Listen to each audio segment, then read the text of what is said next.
He's the total package. He's the best player in the world. He's a champion, and he's on course to go for a three-peat. Not only is he going to his 4th consecutive NBA Finals, but he's in a position to win his 3rd straight NBA championship. To me, if that doesn't warrant consideration on the Mount Rushmore of NBA superstars, and that doesn't cement him as the greatest small forward of all time, and it doesn't cement him as somebody who is clearly the elite player in the entire world, I don't know what else will.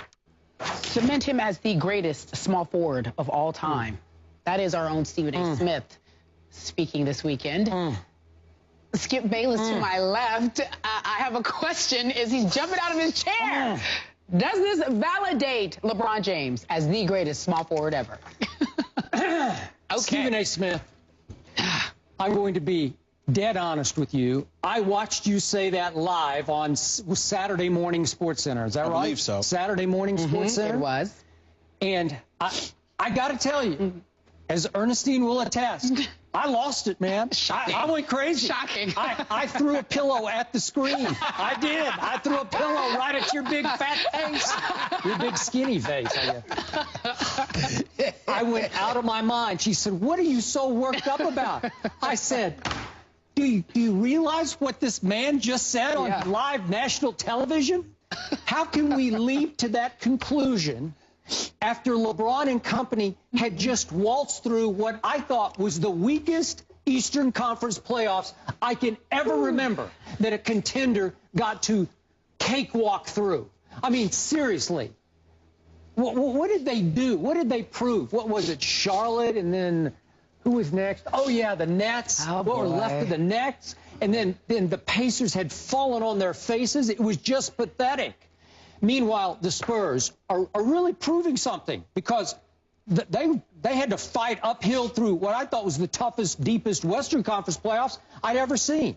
So now, I got to tell you, and you're going to think this is cruel and unusual, but I'm going to do it because you broached this subject. So we had this debate last week, and we did basketball versus basketball. We did Larry Bird versus LeBron James. And I'm here to tell you, I'm not the biggest, nor was I ever the biggest Larry Bird fan. But I got to defend this man's legacy against LeBron. Okay. And I went way out of my way earlier in the show to criticize Larry Bird, the general manager of the Indiana Pacers. You did likewise. On balance. So I have to ask you, let's just do the biggest picture here. Did Larry Bird, would he have ever melted down the way LeBron James melted down against the Dallas Mavericks in the NBA Finals? No. Would Larry Bird, would he ever have come apart down the stretch of last year's NBA Finals Game 6 the way LeBron James did, when LeBron had 3 ugly turnovers that gave my Spurs the chance to close the deal with 28 seconds left? Last 6 minutes, 3 big turnovers. Then LeBron misses the game-tying three-point shot, gets the luckiest rebound with no Tim Duncan in the game. I had no problem with that. To Bosh, to Ray Allen, who saved LeBron James' legacy with that three-point shot that sent the game into overtime.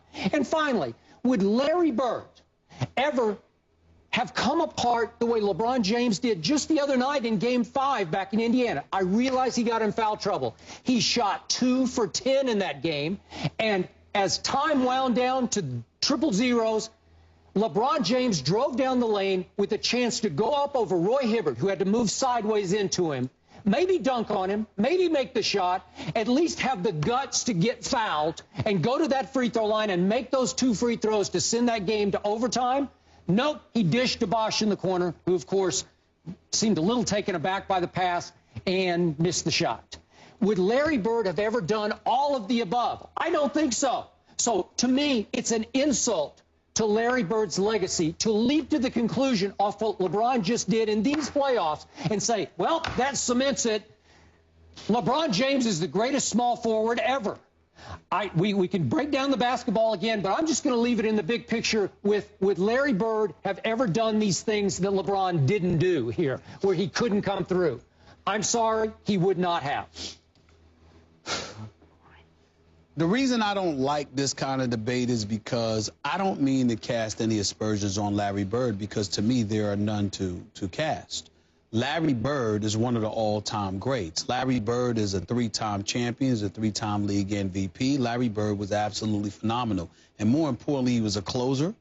and I would have preferred him in the last 2 minutes of a game. I would prefer him over LeBron James. I will concede that because he's a sharpshooter.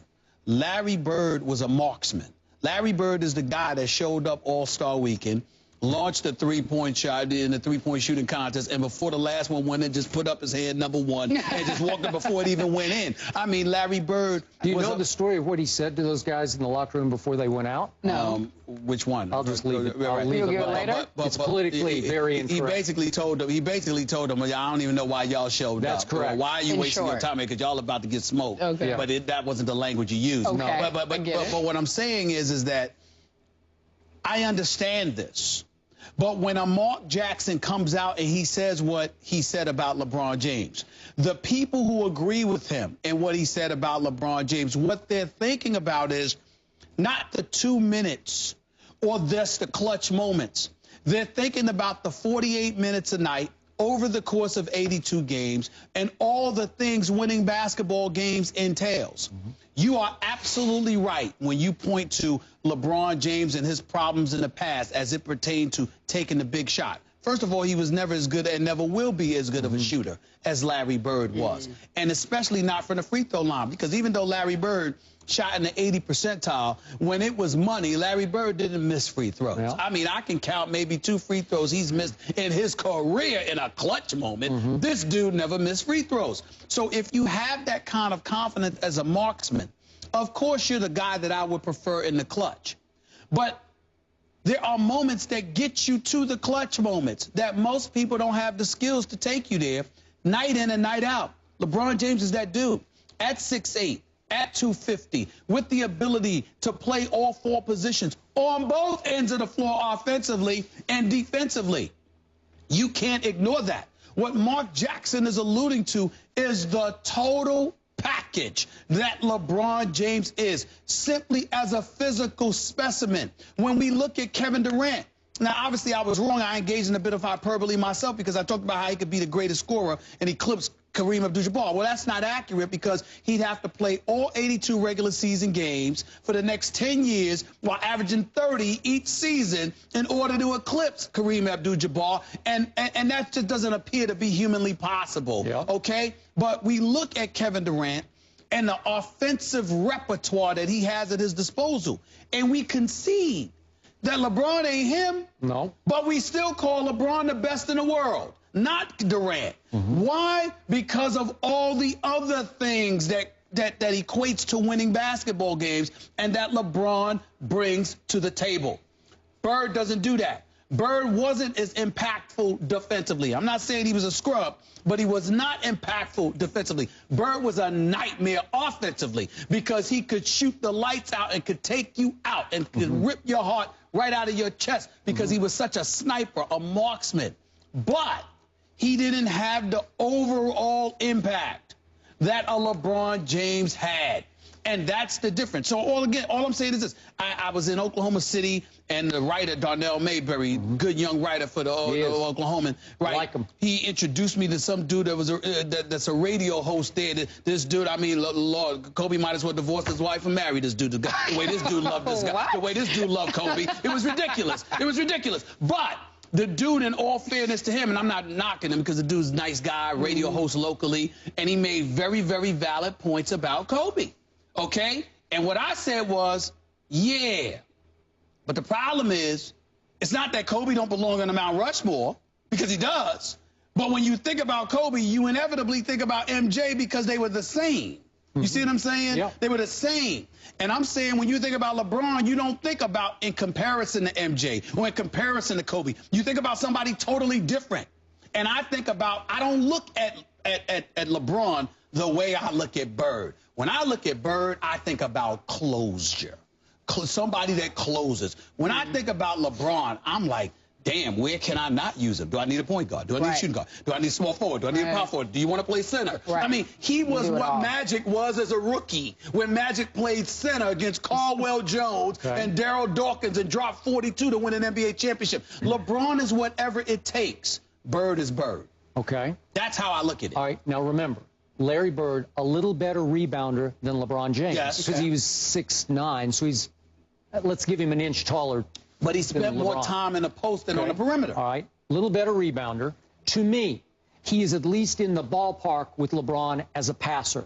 He had the gift of passing vision. Okay. He didn't have the ball in his hands as much as LeBron tends to have it, because LeBron basically plays the point for this team. When they're at their best, he's got the ball in his hands as a point forward or point guard or whatever you want to call him. Okay. Larry Bird on defense, I'm going to remind you, he was more of a disruptor on defense than LeBron is, because he's 31st on the all-time steals list. 31st, that's pretty high. And I haven't looked at it closely, but I'll bet you'd find mostly guards above him. This is a 6'9" guy who's 31st in steals. So give him that. Like, he's not a liability on defense. I'm not trying to, but see, that's why I preface my comments by saying what I said, and I want to take anything away from That's why you like the debate. But my Lord, when you have Kevin McHale and Robert Parrish on the front line with you, lanes are easier to predict in terms of where the ball's going, because you know it don't want to go there. If you've got the Chief waiting in the middle, if you've got Kevin McHale waiting on one other side, excuse me, you're limited in what you can do because the post is patrolled. Also, it facilitates you grabbing more rebounds because of who they're able to shield off, because there's something called boxing out for a reason. And so they're doing their jobs, which helps facilitate Bird grabbing more rebounds. I'm not taking away his passing ability. Of course, he was a great passer. But look who he was passing to. I mean, that takes into consideration. When you look at LeBron James's number, remember, this is his 4th season with the Miami Heat. But he's been in the league for 11 years. Right. And there were many years where you couldn't even mention another name of a dude he was playing with. This dude has averaged, LeBron has not averaged less than 26.7 points a game since his rookie year. Okay, Listen, I'm just saying. Okay, but look at Larry Bird. I'm just Same saying. way. They're around 24. The numbers are there. Yeah. But what I'm saying to you is that LeBron is more of a total package. Bird, 2 minutes left. I want him. I want Bird, period. Don't get me wrong. But 2 minutes left? Oh, that's my man. Come on, Bird. I don't care what it takes, because he's a closer. But in terms of total package, I totally get where Mark Jackson's coming from. Okay, I can't argue with that. So what do you think if today's GMs were given a choice, completely hypothetical, Right. of Larry Bird? He didn't start until he was 23. Right. So let's say Bird at 23 or LeBron at 23. Let me tell you, Okay, let me answer that 23 question. I'm glad you brought that up, because you need to stop trying to hoodwink the public the way you can sometimes. You've been hoodwinking. You know basketball too well to know that completely depends on what you have. You know you don't just blanketly say Bird over LeBron. You know that. It all depends on who you have. Starting your team. Time out. Starting over. Expansion team. If you start off an expansion team, you're going to go with LeBron. No, you're not. Yes, You're you going are. Bird. Yes, you Sounds are. like a debate. You're going Yes, you are. You're going to go with LeBron. Sounds like a I'm going debate. Larry Now, Bird. now, if I have other pieces in place, I need Bird. But if I don't have, especially if I don't have if you have shooters. no Let me pieces? what if I have, let me ask you a question. If I got Durant and Ray Allen, all right, on the same team, Durant and Ray, not LeBron, Durant and Ray Allen, do I want LeBron or Bird? I want Bird, because I've got Durant and Ray Allen. I'm sorry, I want LeBron because I got 2 shooters. Oh, you want But if I don't have the shooters, then I want Bird. You see, it all depends on what you got, because they're that elite. Both of them are that elite. Who do you want for your cornerstone to build around your franchise? LeBron. It's Larry LeBron. Bird. On intangibles alone, it's Larry Bird. Let's leave it there. LeBron. Yes, thank you. Okay, ladies and gentlemen. Next question. We Unless I'm need in you Boston. to tune in. Excuse me. Actually, tweet us. Expansion team. You want LeBron or you want Bird? Let us know, because this sounds like a debate we need to further. Stephen A., let me get this right as we wrap. LeBron can do it all. Bird's the closer, which is why That's right. you didn't want to pick this debate per se. Bird's a marksman. He's a sniper. Spurs say Tony Parker's ankle is good to go, Skip Bayless.